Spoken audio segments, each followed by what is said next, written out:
జనాల్లో రాను రాను మానవతా విలువలు లేకుండా పోతున్నాయి. తప్పులు చేయకుండా ఏ బంధం ఆపటం లేదు. మనస వాచ కర్మేణ అగ్ని సాక్షిగా ఏకమైన భార్యాభర్తల బంధం కూడా దారం పోగు కంటే బలహీనమైపోయింది. నచ్చకపోతే విడిపోయే స్థాయి నుంచి చంపుకునే స్థాయికి దిగజారిపోయింది. ఇంతకు ముందు భర్త భార్యపై చేసే దౌర్జన్యాల గురించి వినేవాళ్ళం. కానీ ఈ మధ్య కాలంలో భార్యలు భర్తలను కథం పెట్టడానికి స్కెచ్లు గీస్తున్నారు. ఆ కోవకు చెందిందే ఈ మర్డర్ కూడా. ప్రియుడి మోజులో పడి మొగుణ్ణి మట్టు పెట్టింది ఆ ఇల్లాలు. ఎవరికీ అనుమానం రాకుండా నటించింది. కానీ చేసిన పాపం ఊరికే పోదు కదా. ఆమె పిల్లలే ఆమెను పట్టించారు. ఈ దారుణ ఘటన ఎక్కడ జరిగిందో ఇప్పుడు చూద్దాం.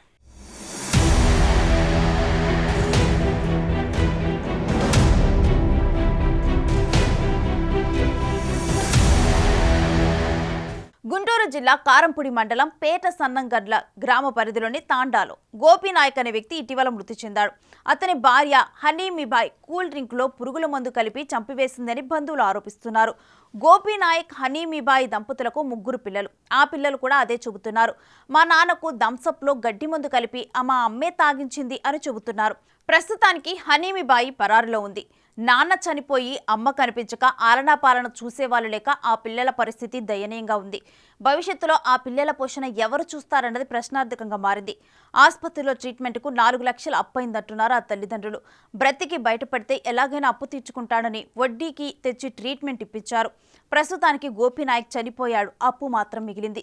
దీనంతటికీ కారణం హనీమిబాయ్ అక్రమ సంబంధమే అంటున్నారు బంధువులు. ప్రియుడిపై మోజులో భర్తను కోల్పోయి పిల్లలకు దూరమై జైలుకు వెళ్లేందుకు సిద్ధంగా ఉంది ఆ భార్య.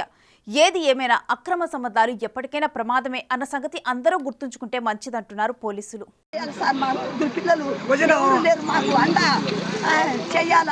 ఆడలేందో గడ్డి మందు పెట్టింది సార్. గడ్డి మందు పెట్టి ఆసుపత్రికి తీసుకోవట్లేదు సార్. నేను చేశాను, నేను సంతకం వేశాను సార్ ఆసుపత్రిలో. అయినా చేరుకోలేదు సార్, చేరుకోలేదు. బతిలాడి కాళ్ళు పట్టి ఆసుపత్రికి చేశాను సార్.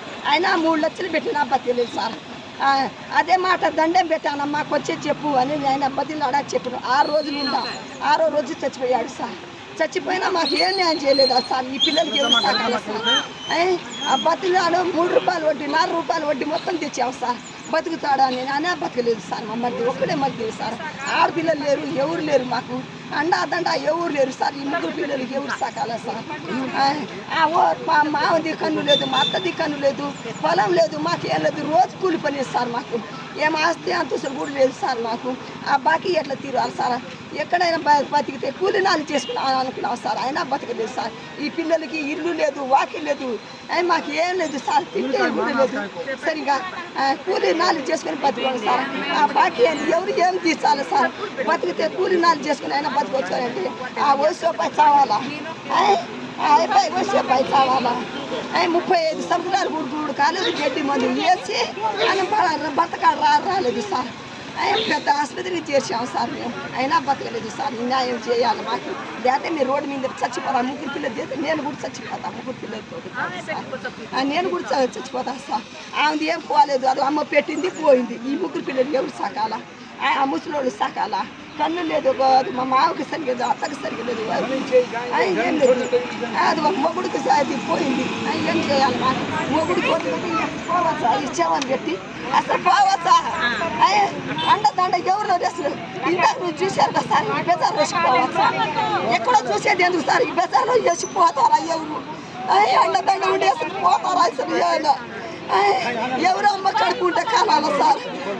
ఒకసారి చూడండి సార్.